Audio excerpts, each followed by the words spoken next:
Halo teman-teman, pada kesempatan kali ini saya atas nama Alvin Supresentaulin dari kelas 10L akan menjelaskan mengenai tugas keterampilan matematika. Yang pertama itu menjelaskan pengaruh nilai A, B, dan C terhadap grafik fungsi kuadrat. Dan yang kedua itu menjelaskan dan melukis grafik fungsi kuadrat beserta contohnya untuk A lebih dari 0 dan A kurang dari 0. Baik teman-teman, fungsi kuadrat ini memiliki bentuk umum yakni fx sama dengan ax kuadrat tambah bx tambah c sama dengan 0, yang dimana a, b, dan c nya ini merupakan konstanta. Dan seperti yang kita tahu bahwa masing-masing dari konstanta ini yakni a, b, dan c ini memiliki pengaruh tersendiri dalam penggambaran grafik fungsi kuadrat. Jadi pada kesempatan kali ini saya akan menjelaskan apa pengaruh a, pengaruh b, dan pengaruh c dalam grafik fungsi kuadrat. Baik teman-teman, pertama-tama saya jelaskan mengenai pengaruh nilai A pada grafik fungsi kuadrat. Jadi, nilai A pada grafik fungsi kuadrat sangat penting, yang dimana menentukan bentuk dan orientasi parabola yang dihasilkan pada grafik fungsi tersebut. Nilai A pada grafik fungsi kuadrat sangat memengaruhi kecuraman atau steepness dari kurva parabola. Dengan kata lain, semakin besar nilai A, maka semakin curam atau tajam parabola tersebut. Jika nilai A lebih dari 0, maka parabola akan membuka ke atas. Sedangkan jika nilai A kurang dari 0, maka parabola akan membuka ke bawah. Selain itu, nilai A juga memengaruhi apakah fungsi kuadrat memiliki akar-akar yang real atau tidak. Jika nilai A lebih dari 0, maka fungsi kuadrat akan memiliki nilai minimum yang sama dengan 0 dan akar-akarnya yang real. Sedangkan jika nilai A kurang dari 0, maka fungsi kuadrat akan memiliki nilai maksimum yang sama dengan 0 dan akar-akarnya yang tidak real atau imajiner. Dalam keseluruhan, nilai A pada fungsi kuadrat sangat penting untuk menentukan bentuk dan sifat-sifat parabola pada grafik fungsi kuadrat tersebut. Berikut teman-teman, saya jelaskan mengenai pengaruh nilai B pada grafik fungsi kuadrat. Jadi, nilai B pada fungsi kuadrat menentukan posisi horizontal dari parabola grafik tersebut. Nilai B juga memengaruhi simetri dari parabola terhadap garis vertikal yang melalui titik puncak parabola. Jika nilai B lebih dari 0, maka grafik fungsi akan digeser ke kiri sejauh B satuan. Sebaliknya, jika nilai B kurang dari 0, maka grafik fungsi akan digeser ke kanan sejauh B satuan. Sedangkan untuk simetri, jika nilai B sama dengan 0, maka parabola memiliki simetri terhadap garis vertikal yang melalui titik puncak. Jika nilai B tidak sama dengan 0, maka parabola akan condong ke kanan atau ke kiri, tergantung pada tanda nilai B, dan simetri terhadap garis vertikal yang melalui titik puncak juga akan bergeser sejauh B satuan. Dalam keseluruhan, nilai B pada fungsi kuadrat menentukan posisi horizontal dan simetri parabola pada grafik fungsi tersebut. Bagaimana pengaruh nilai C pada grafik fungsi kuadrat? Jadi, pengaruh nilai C pada grafik fungsi kuadrat menentukan posisi vertikal dari parabola pada grafik fungsi tersebut. Nilai C juga menentukan titik potong antara parabola dan sumbu Y. Jika nilai C lebih dari 0, maka grafik fungsi akan digeser ke atas sejauh C satuan. Sebaliknya, jika nilai C kurang dari 0, maka grafik fungsi akan digeser ke bawah sejauh C satuan. Jadi, jika nilai C lebih dari 0, maka parabola akan berada di atas sumbu Y. Jika nilai C sama dengan 0, maka parabola akan memotong sumbu Y tepat di titik asal. Dan jika nilai C kurang dari 0, maka parabola akan berada di bawah sumbu Y. Dalam keseluruhan, nilai C pada fungsi kuadrat menentukan posisi vertikal dan titik potong parabola pada grafik fungsi tersebut. Berikut saya akan menjelaskan dan melukis grafik fungsi kuadrat beserta contohnya untuk yang A lebih dari 0 dan yang A kurang dari 0. Baik teman-teman, setelah kita menentukan nilai A, B, dan C-nya, selanjutnya kita mencari tahu posisi grafik memotong pada sumbu X dan Y itu di bagian mana. Jadi, kita langsung kasih tanda bintang pertama, grafik memotong pada sumbu X, Y sama dengan 0. Lalu di sini kita menggunakan untuk menentukannya, kita menggunakan cara pemfaktoran. Jadi fx sama dengan x kuadrat kurang 2x kurang 8. Lalu 0 sama dengan x kuadrat kurang 2x kurang 8 sama dengan 0. Situ kita cari dulu bilangan yang jika dikalikan menghasilkan min 8 dan jika dijumlahkan menghasilkan min 2. Jadi di sini setelah saya kerjakan, saya menemukan bahwa min 4 dikali 2 sama dengan min 8 dan min 4 ditambah 2 sama dengan min 2.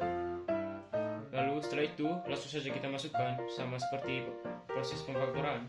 Jadi di sini ada x, lalu kita masukkan nilai awalnya yakni min 4. Lalu x keduanya kita masukkan angka setelah min 4. Setelah itu langsung kita turunkan saja.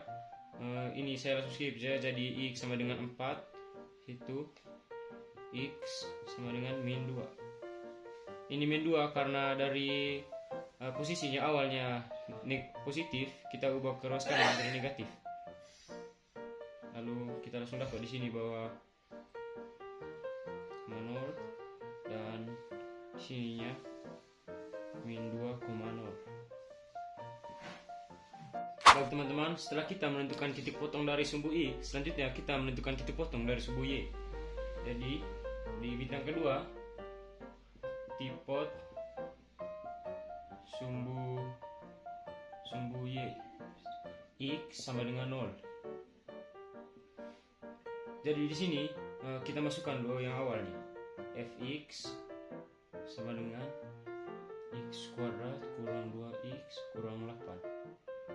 Jadi fx ini sama dengan y. Jadi kita tulis di sini y sama dengan, dan di sini keterangannya sudah ada, jadi x sama dengan 0.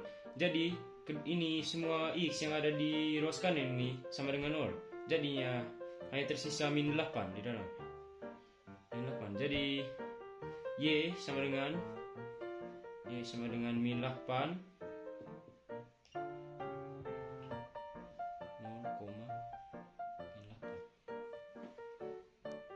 Baik teman-teman, setelah kita menentukan titik potong dari sumbu x dan y, selanjutnya kita menentukan titik puncak atau titik balik. Dari di x yang di bidang yang ketiga, titik puncak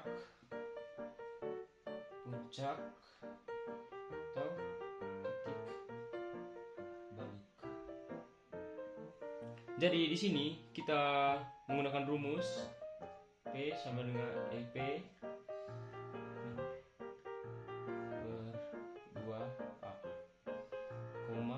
ini untuk x-nya dan ini untuk y-nya.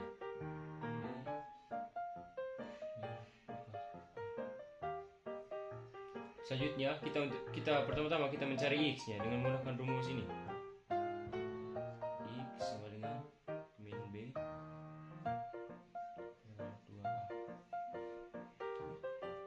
Di sini kita masukkan rumusnya 2 per 2 kali 1 sama dengan, langsung saja di sini sama dengan 2 per 2.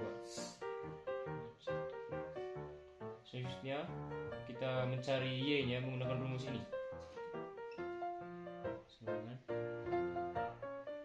d per min 4a sama dengan, ini dikarenakan diskriminan yang belum diketahui, jadi kita sekaligus kita mencari diskriminannya. Jadi kita menggunakan rumus diskriminan yakni b kuadrat kurang 4ac per min 4a sama dengan 4 kurang 4 kali 1 per min 8.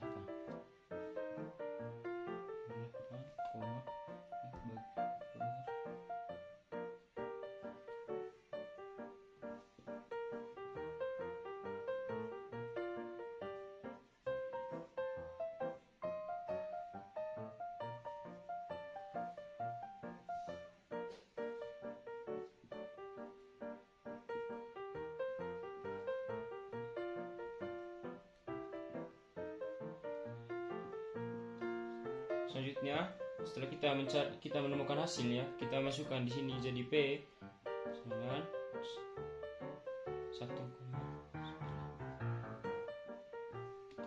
ini untuk nilai X nya dan ini untuk nilai Y nya. Oke teman-teman, setelah kita menentukan titik potong dari X, Y, dan titik puncaknya, selanjutnya kita menggambar grafiknya. Jadi bintang yang keempat adalah grafik. Selanjutnya kita buat garis vertikalnya dan garis horizontalnya. Garis vertikalnya adalah Y dan garis horizontalnya X. Nah, selanjutnya kita masukkan nilai X pada kurva. Jadi di sini ada 4, karena 4 itu positif, jadi dia di sebelah kanan. Kita tulis sekitar sini.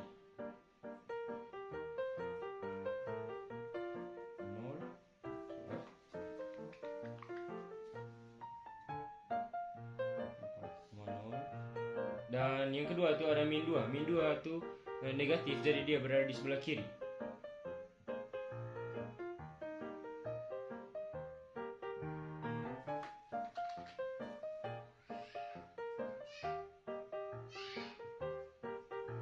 Lalu selanjutnya kita menulis dia punya titik potong dari sumbu Y. Jadi titik potong dari sumbu Y di sini ada min 18. Karena min itu bernilai negatif, jadi dia berada di bawah dari kurva.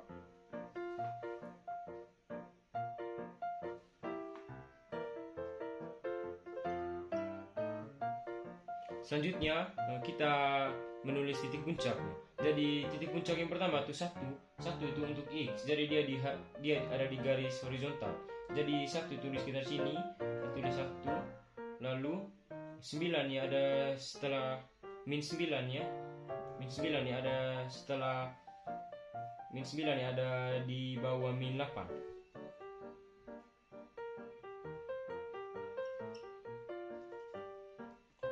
Lalu jangan lupa buat garis putus-putus ya.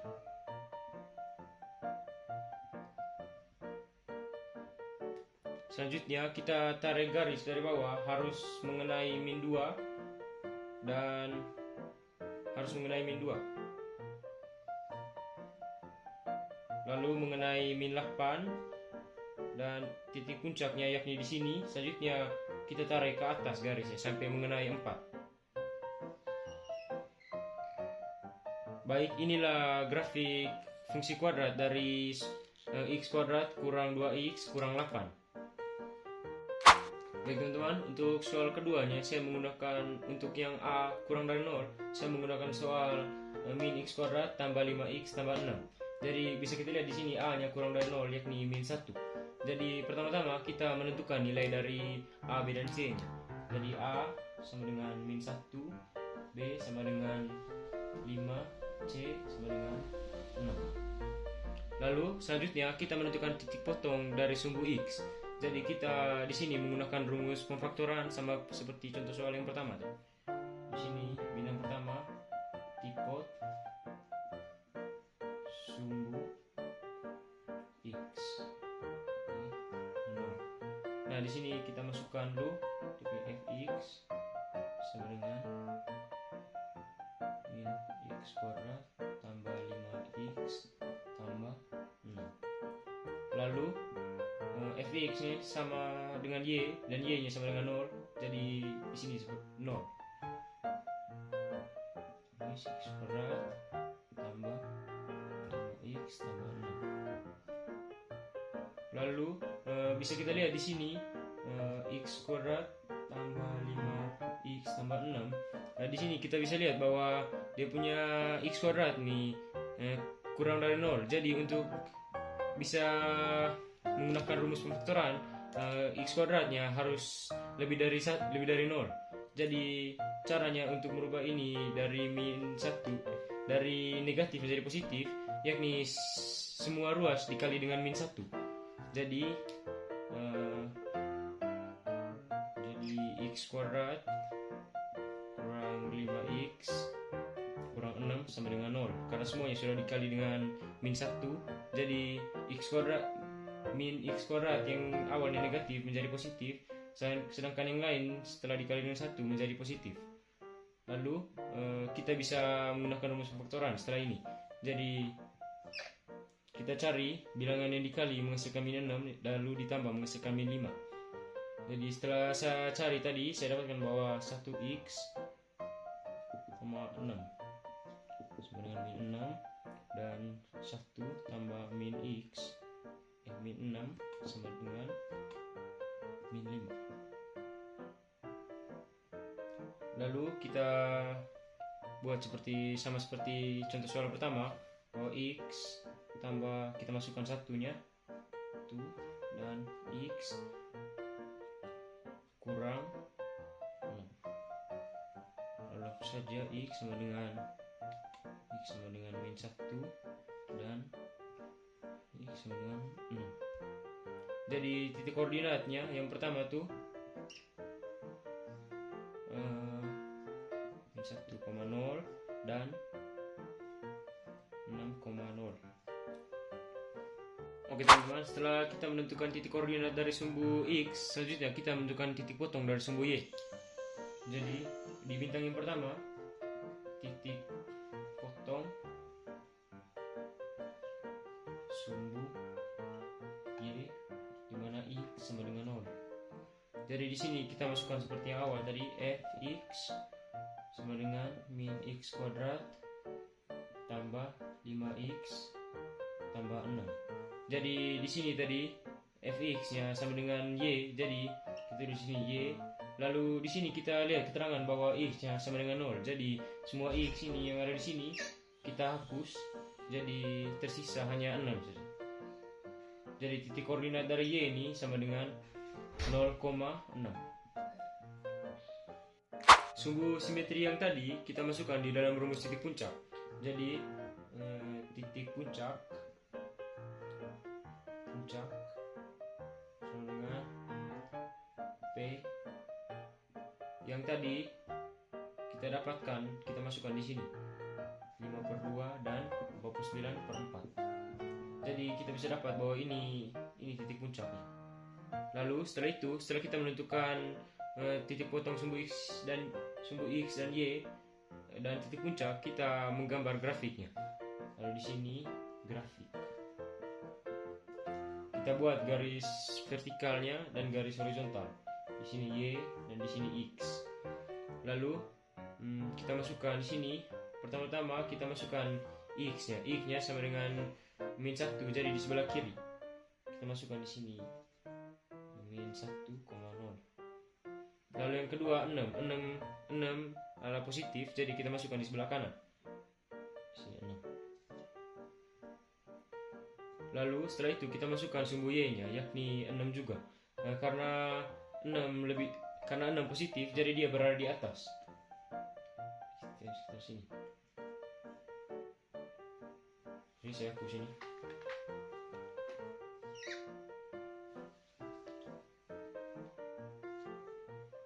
Lalu setelah itu kita masukkan titik puncaknya. Yang pertama kita masukkan titik puncak dari x-nya. Sini ada 5/2 atau berarti 2,5. Jadi 5/2 sini, dan yang kedua itu 49/4 di sini. 9/4. Lalu tidak lupa untuk membuat garis putus-putus.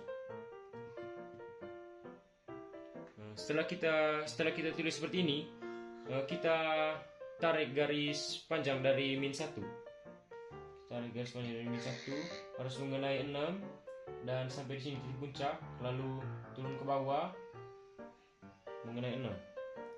Nah, seperti inilah grafik dari fx sama dengan min x kuadrat tambah 5x tambah 6. Baik teman-teman, itu saja penjelasan saya mengenai tugas keterampilan matematika. Sekian dan terima kasih.